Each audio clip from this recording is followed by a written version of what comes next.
They told me to step away in a group text, and my aunt reacted with a thumbs up. I replied, "Understood," then withdrew my contribution to the family fund. The next morning, 89 missed calls and a panicked voicemail from my dad. What happened?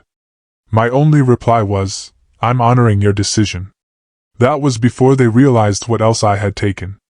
I was Heather, 32 years old, and those words, delivered in a group message from my parents, felt less like an offer and more like a verdict. My Aunt Patricia's immediate reaction, a single, unthinking thumbs-up emoji, sealed the feeling of quiet dismissal. I didn't respond with anger or an emotional plea. Instead, I typed a single line. "Understood. I'll respect that and step away from the family fund too." That night, I initiated the withdrawal of my contribution. At 2:15 a.m., my phone began to vibrate, a quiet tremor that grew into a frantic buzzing as the sun rose. By morning, there were 89 missed calls. My father's voicemail was a mix of confusion and indignation. "What happened?" "The bank flagged everything," he stammered. I sent a single, clear text in return. "I'm honoring your decision." He didn't yet realize that the family fund was just the beginning. We were the Millers, a name that carried the kind of generational weight in Boston that money alone couldn't buy. My grandfather had built Miller Financial Advisors from nothing, and my father, Robert, had expanded it into a New England institution. Our 5-bedroom colonial house in Brooklyn was a testament to their success, filled with expensive art and framed photos of my parents with various public figures. My mother, Diana, was the quintessential corporate wife, hosting dinner parties where deals worth millions were sealed over her legendary apple pie. From an early age, I showed a knack for numbers that felt less like a talent and more like a strange and unwelcome phenomenon. While my cousins played with toys, I was absorbed by the stock market reports my father left on the coffee table. By the age of 10, I was asking him questions about market trends he sometimes couldn't answer, a fact that created an uncomfortable dynamic that followed me into adulthood. I graduated at the top of my class from Wharton, but when I joined the family firm at 24, my father placed me under the supervision of my cousin Jake, who had barely passed his business classes at a state college. "You need to understand how we do things in the real world," my father explained with a condescending pat on my shoulder. "Jake has been here longer. 7 months longer, to be exact." Over the next 8 years, I quietly became the firm's most valuable asset. My investment strategies consistently outperformed market averages by 7 to 9%, a feat that felt almost heretical in an industry celebrating 2% gains. Clients specifically requested me, but my father was always quick to take credit for my team's performance in board meetings.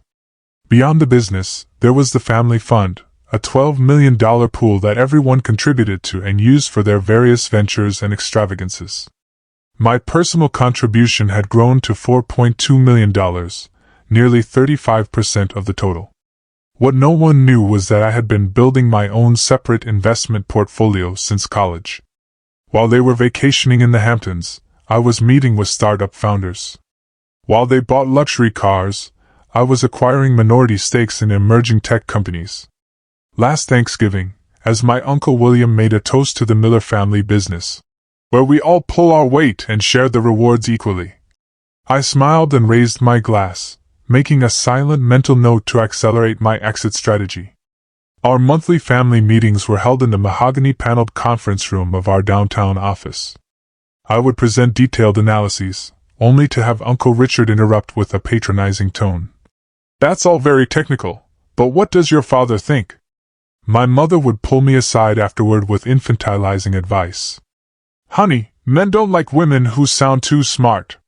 You need to let your father and uncles feel important."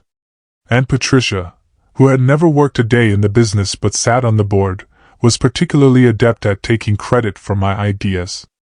"I've been thinking we should expand into Europe," she'd once announced 3 weeks after I had presented a detailed European expansion plan that was immediately tabled.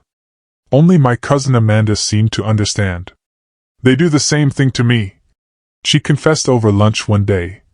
"But worse, because I don't have your financial skills."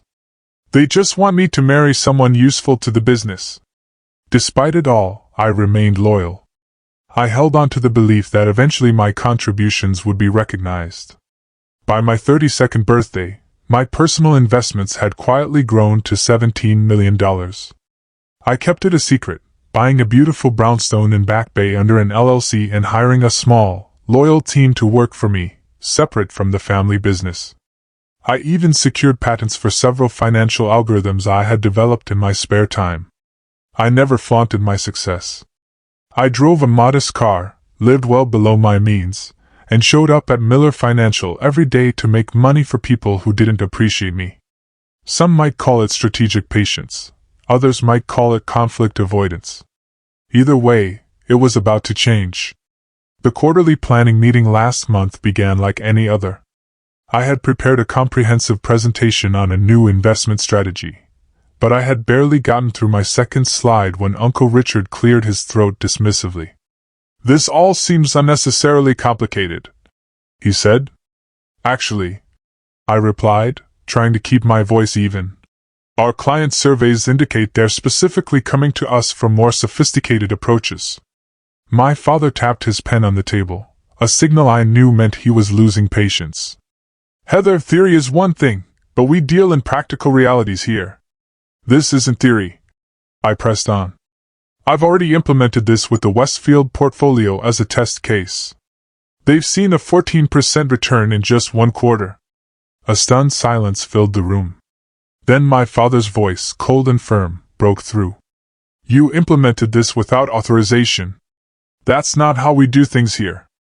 I discussed it with you last month," I retorted, the heat rising in my cheeks. "You said to do whatever I thought best." "I certainly didn't authorize a complete strategy overhaul," he replied, though we both knew he had barely listened, distracted by a golf tournament on the office television. Jake, who had been late to the meeting and hadn't prepared a single slide, then presented a simpler, flawed version of an idea I'd had a year prior. For 30 minutes, the family listened attentively, and when he was finished, my father proudly declared, "Now, that's the kind of straightforward thinking clients expect from the Miller name." Afterward, I confronted my father in his office. I expressed my concerns about the risks in Jake's strategy. He didn't even look up from his phone, which was checking sports scores. "Heather, you're too caught up in the details," he said.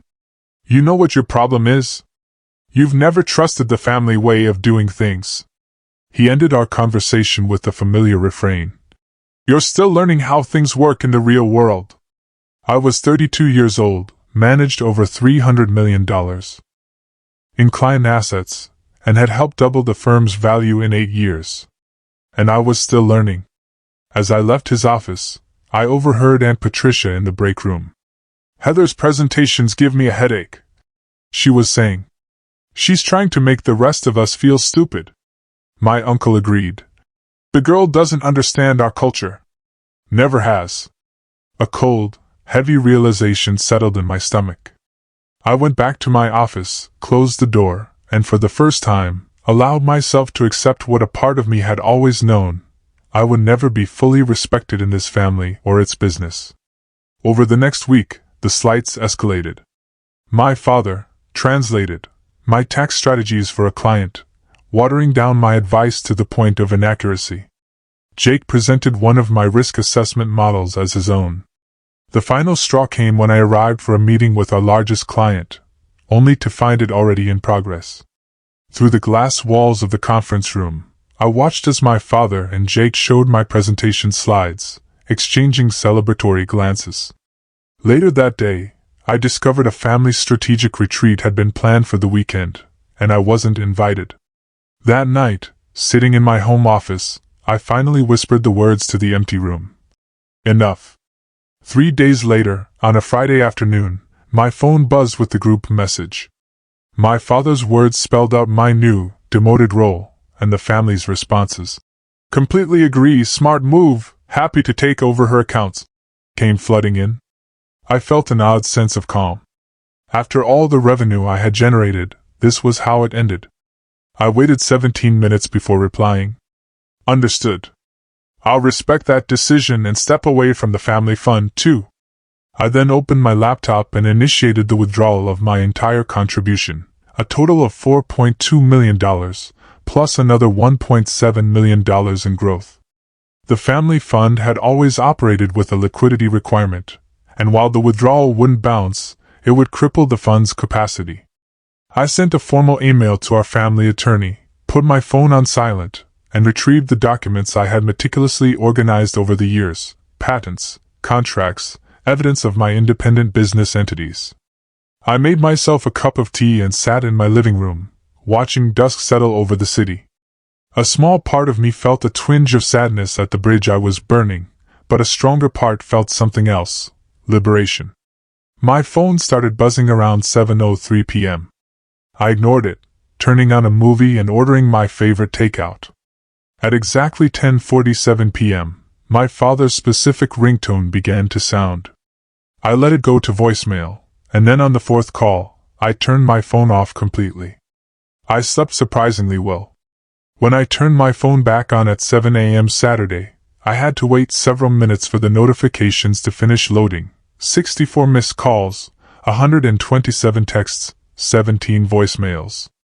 The first voicemail, from 10:48 p.m., was demanding.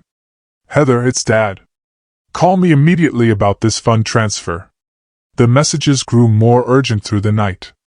The one from 2:15 a.m. held a note of pure panic. "What happened?" "The bank has flagged everything. The fund is completely frozen due to suspicious activity.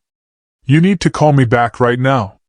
The most recent message from 6:30 a.m. was different, his voice quieter, laced with a tone I'd rarely heard from him before: uncertainty. "Heather, the bank needs your verification to unfreeze the accounts since you initiated the transaction. Please call me back. Please." I finished my coffee, showered, and put on my favorite blue suit. Only then did I send a single text. "I'm honoring your decision. The bank freeze is standard procedure and will resolve once they complete their verification. I'll be available to discuss this on Monday at 9 a.m. at my home office. The address has been emailed to you." Over the weekend, I learned through a friend at the bank, Sandra, that my family was in a state of meltdown. The bank freeze had stalled a major $20 million commercial real estate deal they had been planning, a deal I had not been consulted on. 6 months of work and a potential $3 million profit were now at risk. My phone lit up with snippets of their frantic messages. "This is sabotage. I always said she was too emotional." And, "What about the Henderson deal we were counting on?" Only Amanda's message was different. "Good for you. Want to get coffee next week?" I smiled and simply replied, "Yes." By Sunday morning, the emotional appeals began. My mother left a tearful voicemail about family loyalty, while Aunt Patricia, the same person who'd given the thumbs up to my exclusion, sent a long message about how she had always admired my business acumen. I prepared for Monday's meeting, meticulously organizing my documentation. I wasn't interested in revenge. I wanted recognition of my value. That evening, my home's security system alerted me to someone at the door. Through the camera, I saw my father, looking uncharacteristically disheveled, his shirt wrinkled and his face etched with worry. I opened the door but didn't invite him in. "Heather," he said, his voice strained. "The Henderson deal falls through tomorrow at 9 a.m. if we don't have the funds." "That sounds like a business problem that needs a business solution," I replied, my gaze steady. "What does that mean?" he asked. "It means I'm willing to help if we're talking business, not family emotions. 9 a.m. tomorrow at my home office, as arranged." He looked like he wanted to argue, but something in my expression must have told him it was useless. 9 a.m., he confirmed, then turned and walked back to his car. For the first time in my professional life, my father had come to me in need. Tomorrow would be a new kind of family meeting, one where I set the terms. The next morning, they were early. My father, Uncle Richard, Aunt Patricia, Jake, and our attorney, Jonathan, arrived as a cohesive front. I greeted them at the door and led them into my tastefully appointed brownstone, where my dining room table had been prepared as a conference space. I took a seat at the head of the table, a position my father had always occupied. He noticed, but said nothing. Before we discuss any specific deals, I began, cutting him off with a raised hand. We need to address the larger situation. This is ridiculous, Uncle Richard burst out. You're holding the family hostage over a bruised ego. This isn't about ego, I said calmly. It's about value and respect.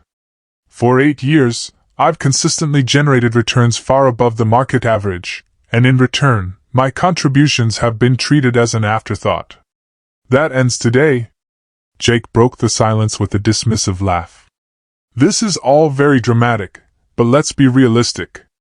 You need the Miller name and connections as much as we need your number crunching. Where exactly do you think you're going to go? That was the opening I had been waiting for. I pressed a button on a small remote, and a large television on the wall lit up with my presentation. The first slide was a logo I had designed myself, Heather Miller Capital Management.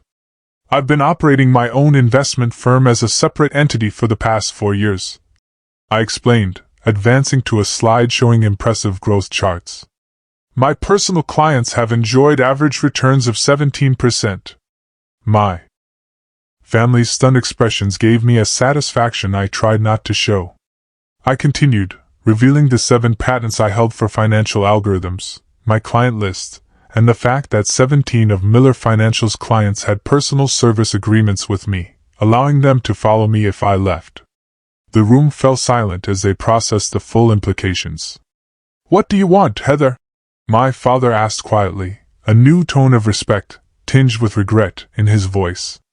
First, we complete the loan agreement for the Henderson deal, I replied. Structured as a loan from my personal holdings with market interest rates. Second, I take a 1-month leave of absence.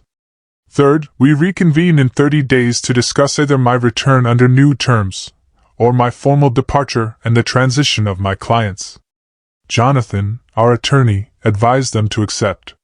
My father raised a hand to silence Uncle Richard, a gesture I had seen countless times, but never directed at one of them. Jonathan will draw up the loan agreement immediately and will formalize your leave of absence today, he conceded. After the meeting, my father lingered behind.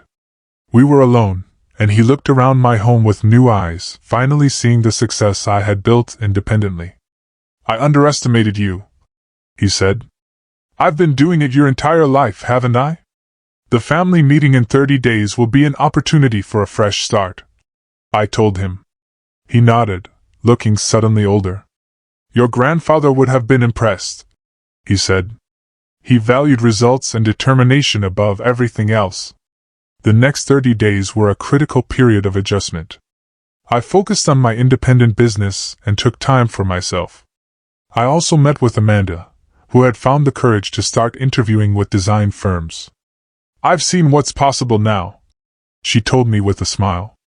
When the final meeting arrived, I chose a neutral location, a private room at an upscale restaurant. My father presented a comprehensive proposal for a company restructuring, creating a new division called Miller Capital Management, with me as its president and CEO. The proposal included a merit-based succession plan, a merger of my independent business, and a new family fund structure where voting rights were tied to contributions. I was wrong to resist change that clearly benefits our clients, Uncle Richard admitted. Even Jake acknowledged a new appreciation for my strategies. My mother squeezed my hand, a simple gesture that meant more than any words. The family was evolving. I accepted a modified version of the proposal, and over the following year, Miller Capital Management outperformed every other division. My father and I developed a new relationship based on mutual professional respect. One evening, he shared a memory of my grandfather. The best legacy isn't preservation, he recalled his father saying. It's evolution. He smiled faintly. I think I finally understand what he meant. I looked at my father thoughtfully. Evolution is harder than preservation. It requires admitting that the original form might not be perfect. Pride makes that difficult, he said. I was so focused on maintaining what he built that I resisted changes that would have made it better, even when those changes came from the person most committed to its success. The journey from being undervalued to being respected hadn't come easily. It had required me to build my own leverage, be willing to walk away, and ultimately force a confrontation I would have preferred to avoid. But the outcome was a new reality, not just for me, but for the entire family business. Respect isn't given freely, it must sometimes be claimed. Worth isn't determined by others' recognition of it, but by your own knowledge of your value and your willingness to stand firm in that knowledge.